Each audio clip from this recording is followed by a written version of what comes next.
What's up, everybody? Matt Gajewski here, back again with the Awesemo team, and I am here today to talk some college football DFS for the Friday Week 5 slate of games. We have 3 games on deck to discuss, but before we get started, make sure to hit that thumbs up button, subscribe to the channel, and hit the notification bell so you know when this and all other content goes live, including our live before locks, which we will have tonight. We will have ahead of tomorrow, Saturday main slate, always there for you. And today we're going to take you behind the glass a little bit, show you some tools we have at Awesemo, ownership projections, regular projections.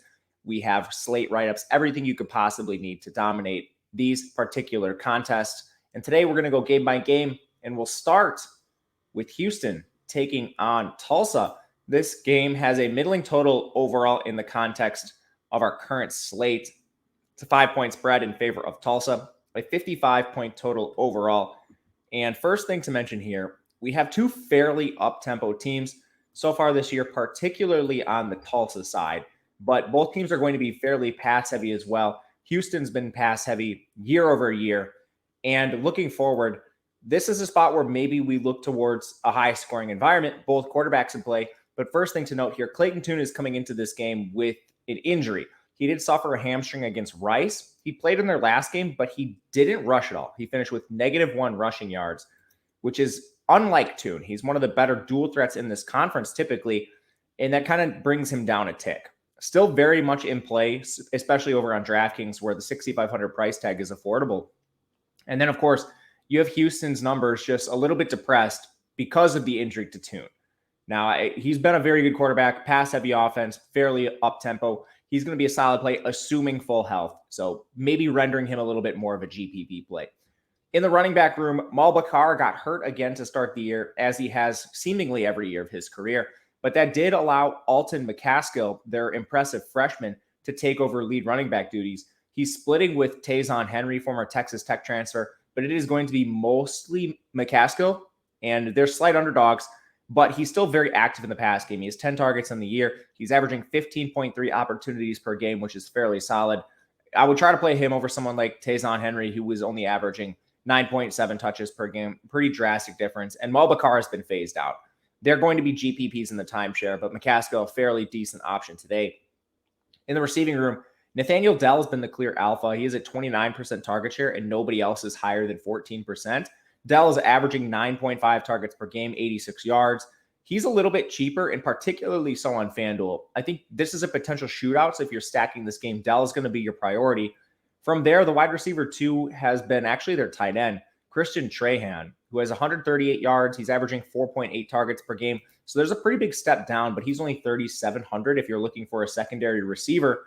And from there, the next most active receiver is Keyshawn Carter, 56% route share. They're running a pretty nasty rotation at wide receiver behind Dell and Trahan. Maybe you could look to Singleton, who has eclipsed a route share on 72% of dropbacks in the last 2 games, but he's even fluctuating a little bit.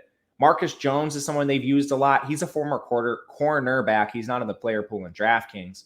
I think if you're ranking them, it's Dell 1, Trahan 2, and Singleton 3. And Trahan and Singleton are pretty close in price and where you try to target.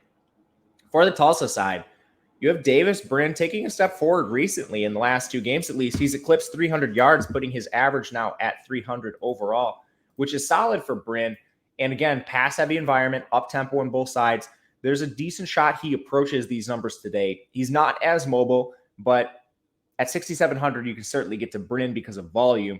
He's a little bit safer than Tune on the other side. Tune is more upside, but the injury kind of hinders him. The backfield, you have Shamari Brooks, you have Derrick Prince. Derrick Prince has been banged up, which is why his opportunities decreased a little bit, but these guys are going to be 50-50 timeshare players when healthy. On the year, 14.5 opportunities per game for Brooks, 13.3 for Prince. Both active in the pass game, more so in Prince's direction. I'm probably trying to get to Prince overall, and especially so on FanDuel, where there is a difference in their price. 8,500 for Brooks, 6,800 for Prince. But these guys are good GPP plays on the team that's projected to win this game by 5 points. Receivers. First thing to note, Keelan Stokes has been injured.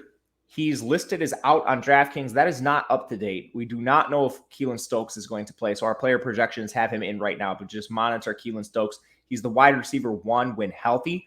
Just been really banged up to start the year. So monitor his status. If he's out, Josh Johnson is the wide receiver 1. He's averaging 9.3 targets per game. He already has 343 yards. That's a 28.5% target share.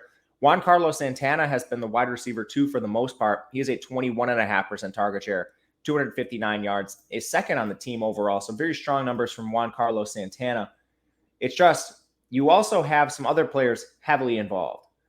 Josh Johnson, he's clearly involved. Santana clearly involved. But Sam Crawford, he's still there. He ranks third on the team with 237 yards, 21 targets. Ezra Naylor's been the guy that stepped up in place of Keelan Stokes. He's ran around on at least 79% of dropbacks in the last 2 weeks, and he's near the stone minimum. I don't think you need to get there today, but just pure punt plays, Ezra Naylor is the guy you would look to if Keelan Stokes is out. Otherwise, trying to get to a lot of Josh Johnson and Juan Carlos Santana, Sam Crawford being a middling play. But I do think stacks are viable this game. 55 total. There isn't one total clearly above the rest, so definitely okay with getting to stacks here. Game 2 is Iowa taking on Maryland. A 47.5-point total. Iowa's a 3-point favorite, so this is a situation where it's slightly depressed, but only 3 games. You still want to get to some of these players. Very different offenses. Iowa, very slow, very run-heavy. Maryland's the exact opposite. Passing the ball 56% of the time, currently 75 plays per game. They're very up-tempo offense, but Iowa projects to slow it down a little bit here. On the Iowa side, Spencer Petras is the worst quarterback on the slate. He can't run, and he can't throw. He's only an option for GPPs because it's a 3-game slate. He's very hard to stack given the run-heavy nature of the offense. And Sam Laporta, his tight end, is the leading receiver. He has seen at least 6 targets in every game. So something to monitor here. Probably not getting to him. Tyrone Tracy's the wide receiver too. 4,400 for him. Only 14 targets on the year, 66 yards. Regani, Charlie Jones, those are the other players that are potential options, but it's really tough to get to these guys. In the running back room, Tyler Goodson's averaging 23 opportunities per game. He's a very solid play, probably the most solid running back on the entire slate. Barely seeing any work, very active in the pass game, 12 targets already. Goodson's a fine play. On Maryland side, Talia Tagovailoa is their signal caller. He is very expensive on FanDuel, affordable on DraftKings. It's a tough matchup for him, no doubt. But Iowa's weakness on defense is their pass coverage, and I say that meaning both the pass coverage and run defense are very strong. But if you're trying to exploit Iowa's defense, you probably want to do so through the air. 7K for Tagovailoa on DraftKings. He's averaging 331 pass yards per game, somewhat mobile, 33 rush yards. Tagovailoa is a solid play there. He's just very expensive on FanDuel. In the run game, Tayon Fleet Davis has led a running back by committee to some degree. He's averaging 14.8 opportunities per game. For reference, that's a little bit less than the Tulsa backs. I'm probably not getting a lot of Fleet Davis, especially as the underdog. He is active in the pass game, which is a redeeming quality. He has 14 targets, another 90 yards there. So you can certainly play him in GPPs, but he will start sharing more work with Isaiah Jacobs and Penny Boone. Wide receiver room for Maryland, 2 clear alphas in Dante Demas and Raheem Jarrett. Demas has an extreme lead on yardage. 446 yards through the air to Raheem Jarrett's 265. The targets are very narrow, though. 31 for Demas, 27 for Jarrett. I think both are very appropriate price-adjusted plays, comfortable getting to both. And then from there, it's very hard to target anyone on Maryland. Jayshon Jones is the wide receiver 3 based on yardage and targets, but he's actually played less than Darryl Jones, who's just slightly cheaper. I'd rather not get to either of them. And then Chigo Okonkwo is their big tight end who's been a red zone asset through the year. He only has 9 targets, but 67 yards, already scored more than 1 touchdown. So those are your GPP options. Chigo Okonkwo, Darryl Jones, and Jayshon Jones. Probably trying to stick to Jarrett and Demas. And I am comfortable with full Maryland stacks for contrarian options. Run it back with Tyler Goodson or Laporta.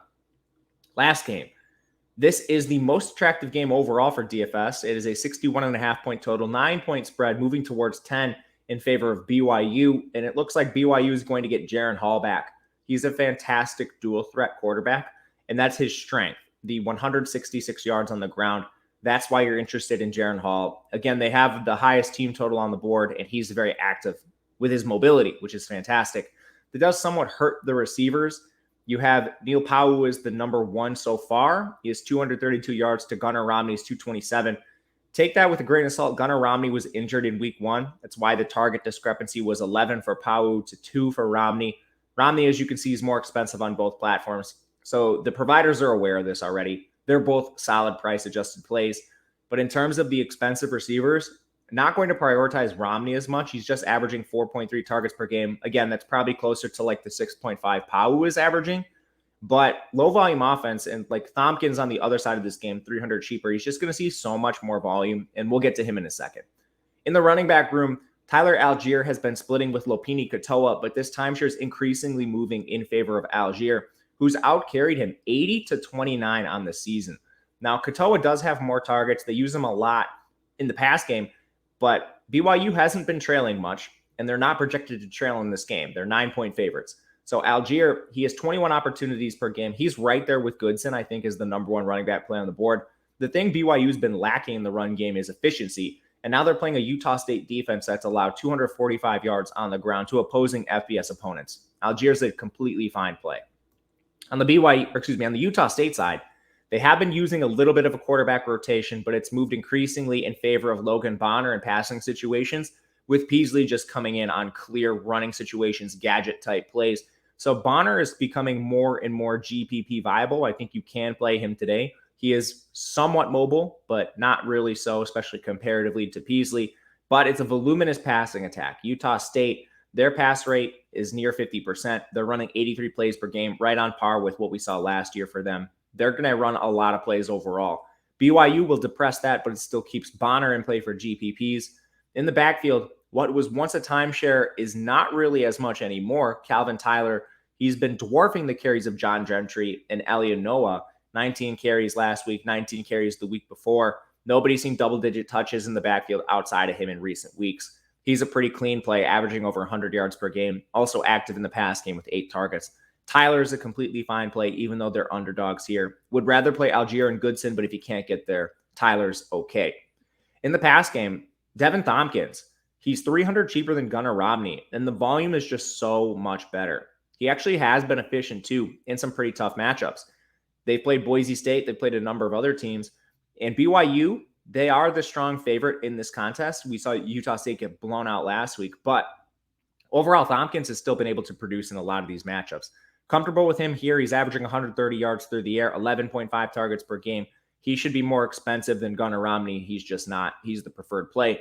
The wide receiver 2 so far this season has been Brandon Bowling, another Arkansas State transfer coming over with Bonner. He has been wildly efficient. He's running fewer routes than McGriff.